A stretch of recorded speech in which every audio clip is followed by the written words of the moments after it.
Welcome to cooking hot channel. இன்றைக்கி நம்ம வீடியோவில் சேலம் RR பிரியாணி எப்படி பண்ணுறதுன்னு பார்க்க போகிறோம். வாங்க வீடியோக்குள்ளே போகலாம்.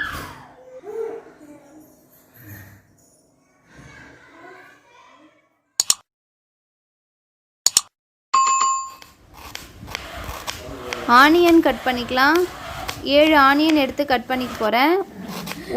ஒரு கிலோ அளவுக்கு மட்டன் எடுத்துருக்கோம். பெரிய தக்காளி 5 தக்காளி எடுத்து கட் பண்ணிக்கிறோம்.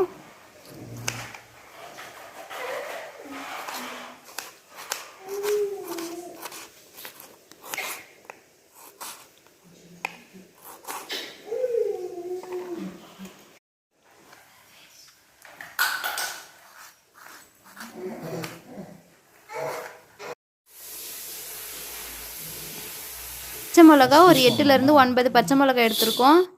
இஞ்சி துண்டு கொஞ்சமாக ஒரு ஃபுல் பூண்டு உரிக்காமல் எடுத்து மிக்ஸி ஜாரில் மாற்றி அரைச்சிக்க போகிறோம்.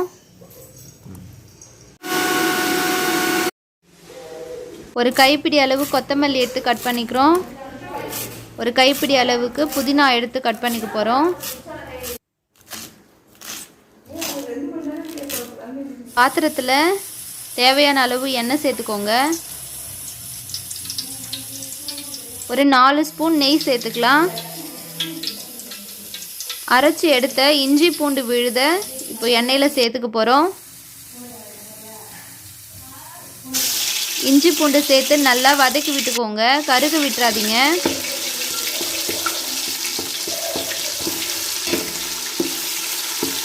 பிரியாணி இலை, பட்டை, லவங்கம், ஏலக்காய் எல்லாத்தையும் சேர்த்துக்கலாம். இப்போது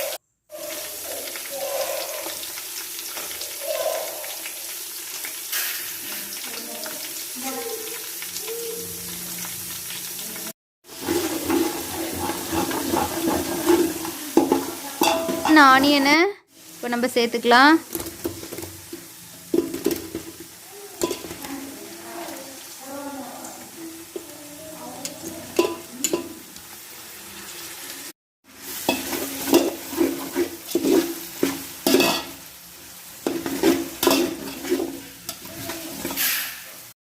ஒரு ஸ்பூன் அளவுக்கு சோம்பு சேர்த்துக்கோங்க வாசனைக்காக.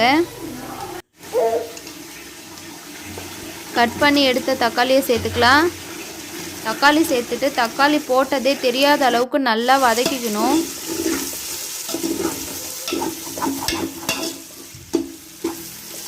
கீறி வச்சுருந்த பச்சை மிளகாயை சேர்த்துக்கலாம்.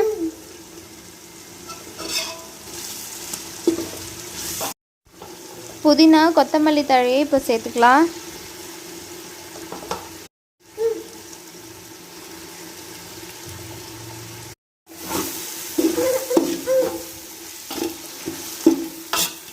இரநூறு கிராம் அளவுக்கு கட்டி தயிர் சேர்த்துக்கிறோம். நாங்கள் 1 கிலோ மட்டனுக்கு 200 கிராம் தயிர் சேர்க்குறோம்.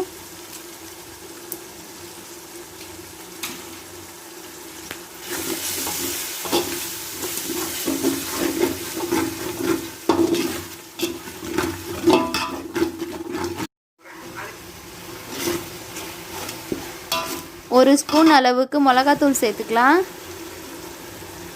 அரை ஸ்பூன் அளவுக்கு மட்டன் மசாலா சேர்த்துக்கலாம். 2 ஸ்பூன் அளவுக்கு பிரியாணி மசாலா சேர்த்துக்கலாம். சேர்த்துட்டு இதை நல்லா மிக்ஸ் பண்ணி விட்டுக்கோங்க. மிக்ஸ் பண்ணி பச்சை வாசனை போகிற அளவுக்கு ஒரு 2 மினிட்ஸ் நல்லா வேகட்டும். நம்ம அடுத்து கறியை க்ளீன் பண்ணி வேக வச்சுட்டு வந்துடுவோம். கறியை நல்லா க்ளீன் பண்ணியாச்சு. இப்போ ஒரு குக்கரில் போட்டுடலாம். குக்கரில் போட்டு ஒரு 2 விசில் எடுத்துட்டா போதும். மட்டன் நல்லா வெந்துடும். கறி மூழ்கிற அளவுக்கு தண்ணி ஊற்றிக்கலாம். தண்ணி ஊற்றியாச்சு. ஒரு ஸ்பூன் இதில் மஞ்சள் பொடி சேர்த்துக்கலாம். கறிக்கு தேவையான அளவு உப்பு சேர்த்துக்கோங்க. நான் கல் உப்பு சேர்த்துக்கிறேன். பாருங்கள், மட்டன் நல்லா சூப்பராக வெந்துருச்சு. மட்டன் தண்ணி அதில் இருக்கிற தண்ணி எல்லாத்தையும் வடிகட்டிடலாம். இப்போ நம்ம மசாலா என்னாச்சுன்னு பார்ப்போம். மசாலா நல்லா ஊறி வெந்து வந்துருச்சு. நம்ம கறி வேக வச்ச தண்ணியை கொஞ்சமாக இந்த மசாலாவில் ஊற்றி மிக்ஸ் பண்ணி நல்லா கொதிக்க விட்டுடலாம். நல்லா மிக்ஸ் பண்ணி கொதிக்க வச்சு அதில் 1/2 லெமனை புழிஞ்சு விட்டுக்கோங்க. நல்லா கொதிக்கட்டும். இப்போ நம்ம வேக வச்ச கறியை அதில் சேர்த்துக்கலாம். கறியில் நல்லா அந்த மசாலா எல்லாம் நல்லா ஊறணும். அதனால் இது நல்லா சுண்டி வரட்டும்.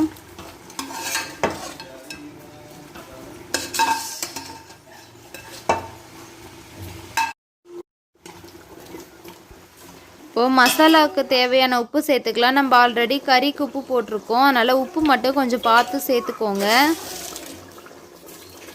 ஒரு 2 மினிட்ஸ் மூடி விட்டுடலாம். எல்லாமே சூப்பராக சுண்டி வந்துடுச்சு. இப்போ நம்ம தண்ணி சேர்த்துக்கலாம். நான் 6 கிளாஸ் அரிசி எடுத்திருக்கேன். அரிசி எடுத்த டம்ளரால் 1 கிளாஸ் அரிசிக்கு 1.5 டம்ளர் தண்ணின்னு சேர்த்தாச்சு. தண்ணி சேர்த்து நல்லா கொதிக்க ஆரம்பிச்சிடுச்சு. இப்போ நம்ம அரிசி சேர்த்துக்கலாம். அரிசி சேர்த்துட்டு காரம் உப்பு எல்லாம் பார்த்துக்கணும். பார்த்து நல்லா கலந்து விட்டுக்கலாம். அரிசி போட்டு ஒரு 10 நிமிஷம் வெந்தால் போதும். பாருங்கள், சூப்பராக பிரியாணி ரெடி ஆகிடுச்சு. உடையாமல் இந்த மாதிரி கிளறி விட்டுக்கோங்க. இப்போ நம்ம பிரியாணியை தம் கட்டலாம். நல்லா இந்த மாதிரி கலந்து விட்டுட்டு தம் கட்டிக்கணும். தட்டு போட்டு மூடி விட்டுருங்க. மூடி விட்டுட்டு தம் கட்டுறதுக்காக ஒரு பாத்திரத்தில் சுட தண்ணி வச்சுக்கோங்க. ஹாட் வாட்டர் எந்த அளவு இருக்கோ அந்த அளவுக்கு பிரியாணி நல்லா சூப்பராக இருக்கும். இந்த மாதிரி ஒரு செட்டப் ரெடி பண்ணி தண்ணி மேலே ஊற்றி வச்சுருங்க. பிரியாணி கொஞ்சம் வெந்த பிறகு 15 நிமிஷம் கழித்து தம் கட்டின பிரியாணியை திறந்து பார்க்க போகிறோம். பாருங்கள், சூப்பராக பிரியாணி உதிரி உதிரியாக சூப்பராக வாசனை செம்மையாக இருக்குது. சூப்பராக பிரியாணி ரெடி ஆகிடுச்சு.